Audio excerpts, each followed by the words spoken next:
Freiheit ist kein Denkmal aus Stein. Es ist mehr wie ein Licht, das uns im Inneren berührt, auf Augenhöhe. Der Entstehungsprozess hat mir etwas gezeigt, das ich so nicht erwartet hätte.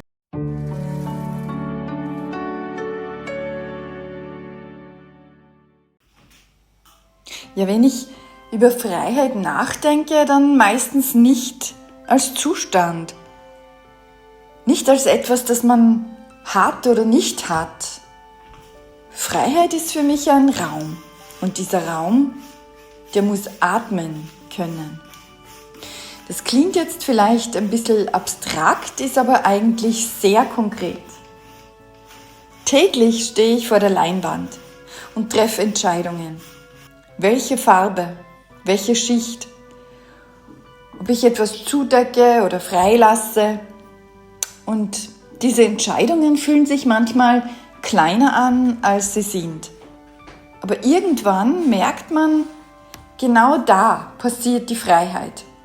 Nicht in einem Gefühl, sondern im Tun, im Handeln. Die Freiheitsstatue kennt jeder. Sie ist eine Ikone. Und Ikonen haben die Eigenschaft, dass man sie immer aus der gleichen Perspektive sieht, von unten. Die große Geste, der ausgestreckte Arm, die Fackel nach oben. Ein Versprechen, das hoch über uns hängt. Ich wollte das anders.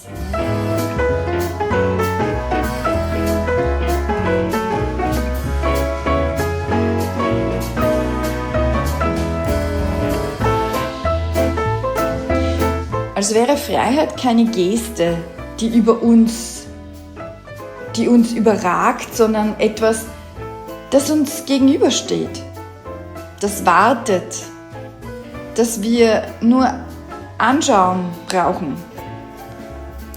Das Format war keine Frage des Effekts. 180 mal 150 cm brauchen Platz, ja, aber dieser Platz ist auch eine Forderung. Das Werk fordert Bewusstsein ein. Man kann nicht achtlos an Liberty vorbeigehen. Man muss sich zu ihr drehen oder zu ihr verhalten. Genauso wie die Freiheit selbst.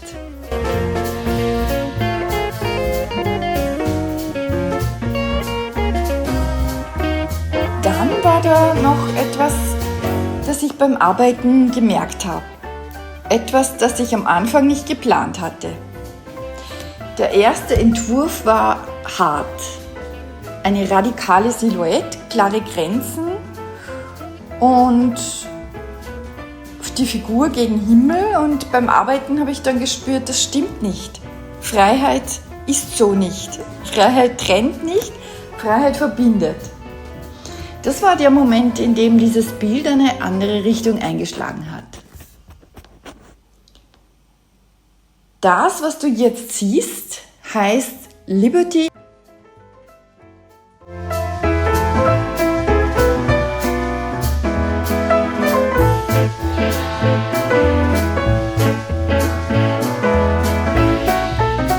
Die Figur steht nicht isoliert, sie geht fast in den Hintergrund über. Die Grenzen sind weich und das ist Absicht. Mixed Media bedeutet hier Acrylfarbe, weiche Lasuren und ein sehr bewusstes Englischrot als Akzent.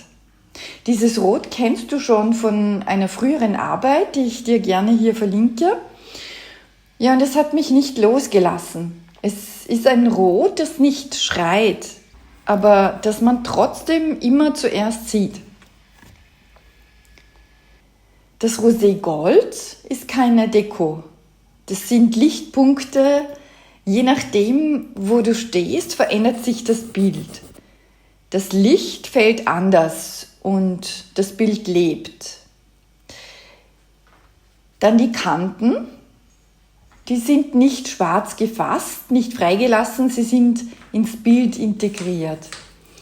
Weil dieses Bild wahrscheinlich ungerahmt hängen wird. Und dann soll alles, was man sieht, ein Teil des Ganzen sein, der Entscheidung sein. Ja, zum Prozess kann ich sagen, am Anfang habe ich begonnen, die Farbe aufzubauen. Dann habe ich die Silhouette der Figur hart angelegt. Klare Linie und das war der Plan. Aber dann habe ich gemerkt, dass die Härte nicht funktioniert. Die Grenze zwischen Figur und Himmel, die war zu trennend, zu starr. Also habe ich begonnen, mit Lasuren die Grenze aufzulösen und so beginnt die Figur sich mit dem Raum auch zu verbinden.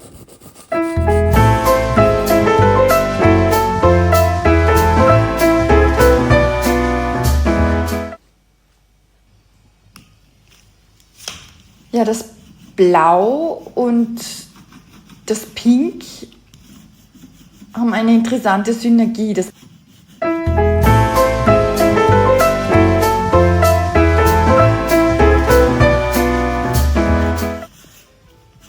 Auch hier wieder das Vergängliche und das Ewige. Das Pink kam sehr früh. Es ist eine Farbe, die ich nicht planbar verwende. Ich merke einfach beim Arbeiten, wenn sie richtig ist. Sie gibt dem Bild Wärme, ohne es süßlich zu machen. Das tiefe Blau hält dagegen. Und das Englisch Rot hält so alles zusammen.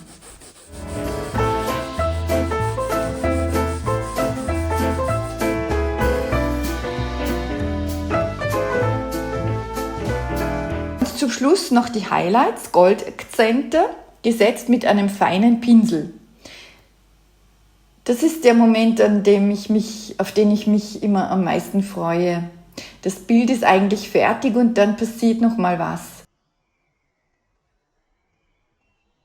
Wenn ich jetzt vor dem fertigen Bild stehe, ich bin happy, weil sie drückt die Kraft, die Power aus, die ich malen wollte, und die harten Konturen habe ich mit den Lasuren verfeinert. Die Fackel der Freiheit sprüht die Funken, die ich gestalten wollte, mit dem Roségold, mit dem Rosé-Blattgold. Und die Fragilität wird da dargestellt durch die einzelne Linie. Und so bin ich zufrieden. Ja, und jetzt bist du an der Reihe. Was denkst du zu Liberty? Was denkst du zur Freiheit? Schreib's mir gerne in die Kommentare.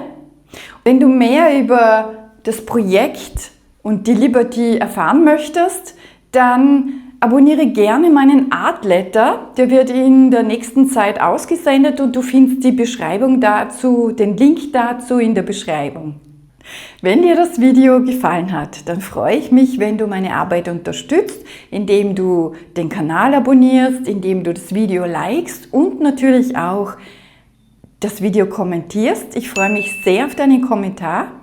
Ja, und dann bedanke ich mich. Bis zum nächsten Mal.